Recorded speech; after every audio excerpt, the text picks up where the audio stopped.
അഭിവാദ്യങ്ങൾ.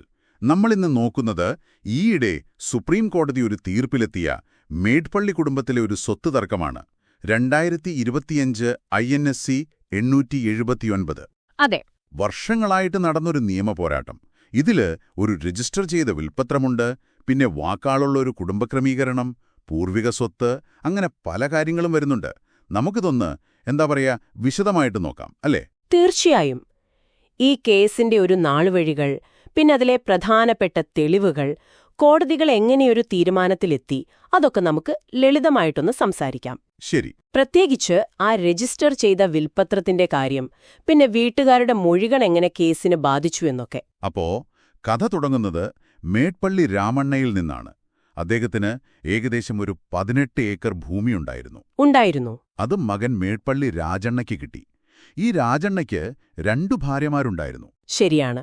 ആദ്യ ഭാര്യ നർസമ്മ, അതില് മുത്തയ്യ, രാജമ്മ എന്ന് 2 മക്കൾ. അവര് കേസ് നടക്കുന്നതിനിടയിൽ മരിച്ചുപോയി. അതെ. പിന്നെ 2ാം ഭാര്യ ലാസുംബായി. അവർക്ക് കുട്ടികളില്ല. അവരും 2015 മരിച്ചു. അപ്പോൾ 1983 രാജണ്ണ മരിച്ചതോടെയാണ് പ്രശ്നം തുടങ്ങുന്നത്. 2ാം ഭാര്യ ലാസുംബായിയും ആദ്യ ഭാര്യയിലെ മകൻ മുത്തയ്യയും തമ്മിൽ. അതെ. ലാസുംബായിയുടെ വാദം എന്തായിരുന്നുവെന്ന് വെച്ചാൽ, രാജണ്ണ ജീവിച്ചിരുന്നപ്പോൾ തന്നെ ഒരു പ്രശ്നമുണ്ടാവാതിരിക്കാൻ വേണ്ടി ഒരു വാക്കാലുള്ള ധാരണയുണ്ടാക്കി. ഓക്കെ.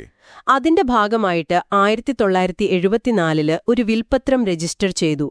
എക്സ്ട്രാ A1 എന്ന രേഖ. ആ വിൽപ്പത്രം. അതനുസരിച്ച് ദാസ്നാപൂർ വില്ലേജിലെ പ്രധാന ഭൂമി, സർവേ നമ്പർ 28-ലുള്ള സ്ഥലം, അതിലൊരു 6 ഏക്കർ 16 ഗുണ്ടസ് ലാസുംബായിക്കും അത്ര തന്നെ മുത്തയ്യയ്ക്കും കൊടുത്തു. ശരി. പിന്നെ കുറച്ച് സ്ഥലം മകൾ രാജമ്മയ്ക്കും. ലാസുംബായി അവർക്ക് കിട്ടിയതിൽ നിന്ന് ഒരു 2 ഏക്കർ മുന്നേ വേറൊരാൾക്ക് വിറ്റിരുന്നു. ഓഹോ. അന്ന് മുത്തയ്യ അതിനെ ചോദ്യം ചെയ്തില്ല. ബാക്കിയുള്ള 4 ഏക്കർ 16 ഗുണ്ടസ്, അതാണ് ഈ കേസിലെ തർക്കവസ്തു. അത് വിൽക്കാൻ നോക്കിയപ്പോഴാണ് പുതിയ കേസ് വന്നത്. എന്നാൽ മുത്തയ്യയുടെ വാദം നേരെ തിരിച്ചായിരുന്നല്ലോ. ഇത് പൂർവിക സ്വത്താണെന്ന്. അതെ. അച്ഛൻ വിൽപ്പത്രമൊന്നും എഴുതിയിട്ടില്ല, ഇൻഡസ്റ്റേറ്റായിട്ടാണ് മരിച്ചത്. അതുകൊണ്ട് ഹിന്ദു കൂട്ടുകുടുംബ നിയമം വെച്ചു നോക്കുമ്പോൾ താനാണ് ഏക അവകാശി എന്നൊക്കെ. ശരിയാണ്. ഒന്നുകിൽ വിൽപ്പത്രം വ്യാജമാണ്, അല്ലെങ്കിൽ പൂർവിക സ്വത്തിൽ അങ്ങനെ വിൽപ്പത്രം എഴുതാൻ പറ്റില്ല എന്നതായിരുന്നു മുത്തയ്യയുടെ ലൈൻ. എന്തുകൊണ്ടാണ് ഈ പൂർവിക സ്വത്തുവാദം ഇത്ര പ്രസക്തമാവുന്നത്? സാധാരണഗതിയിൽ ഒരാൾക്ക് വിൽപ്പത്രം എഴുതാമല്ലോ.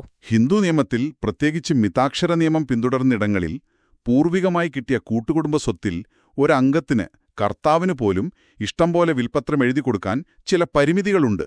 ഓക്കെ, മനസ്സിലായി. അപ്പോ ഇത് പൂർവിക സ്വത്താണെന്ന് തെളിഞ്ഞാൽ ആ വിൽപ്പത്രത്തിന് നിലനിൽപ്പുണ്ടാവില്ല. അതാണ് മുത്തയ്യ ലക്ഷ്യം വെച്ചത്. ശരി. അപ്പൊ കേസ് ആദ്യം ജില്ലാ കോടതിയിൽ പോയി, ട്രയൽ കോർട്ട്. അവിടെ ലാസുംബായിക്ക് അനുകൂലമായിട്ടാണ് വിധിച്ചത്. അതെ.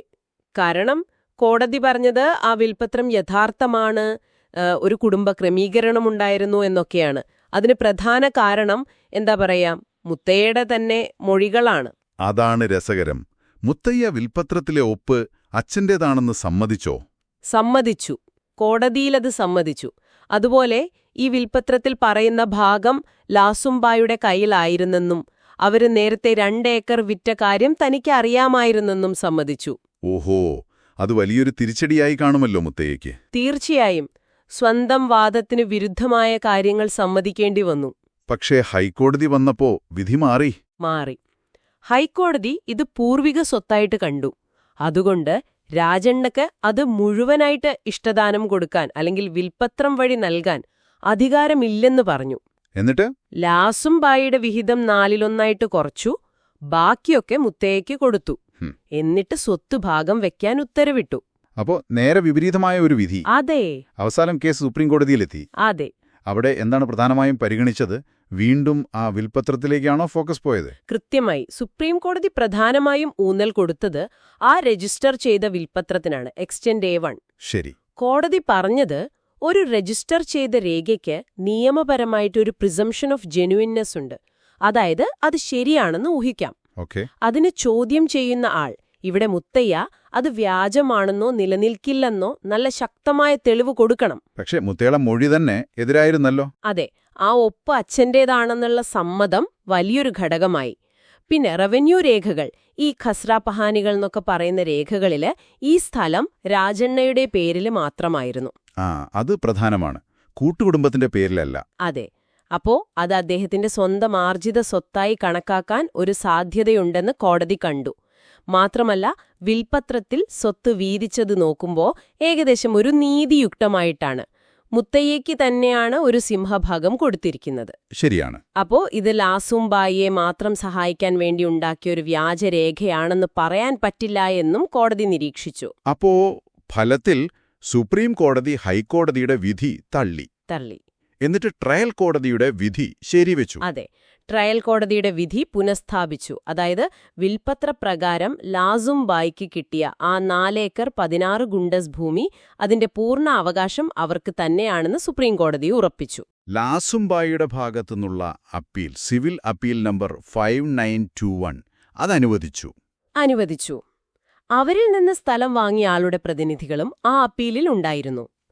മുത്തയ്യയുടെ ഭാഗത്തു നിന്നുള്ള അപ്പീൽ 5922 അത് തള്ളുകയും ചെയ്തു. അപ്പോ പതിറ്റാണ്ടുകൾ നീണ്ട ഒരു നിയമ പോരാട്ടത്തിന് ഒരന്ത്യമായി. ഇതിൽ നിന്ന് നിങ്ങൾക്ക് കേൾക്കുന്നവർക്ക് എന്തു മനസ്സിലാക്കാം? 1. കോടതി നടപടികളിൽ നമ്മൾ കൊടുക്കുന്ന മൊഴികൾ, സമ്മതങ്ങളൊക്കെ എത്ര പ്രധാനപ്പെട്ടതാണെന്ന് കാണാം. സ്വന്തം വാദങ്ങളെ ദുർബലപ്പെടുത്താൻ സ്വന്തം വാക്കുകൾ തന്നെ കാരണമാവാം. ശരിയാണ്. പിന്നെ ഒരാളുടെ പ്രവർത്തികൾ, അല്ലെങ്കിൽ ബീസ്ഡേസ്റ്റി, അതായത് ഒന്നും ചെയ്യാതിരിക്കൽ.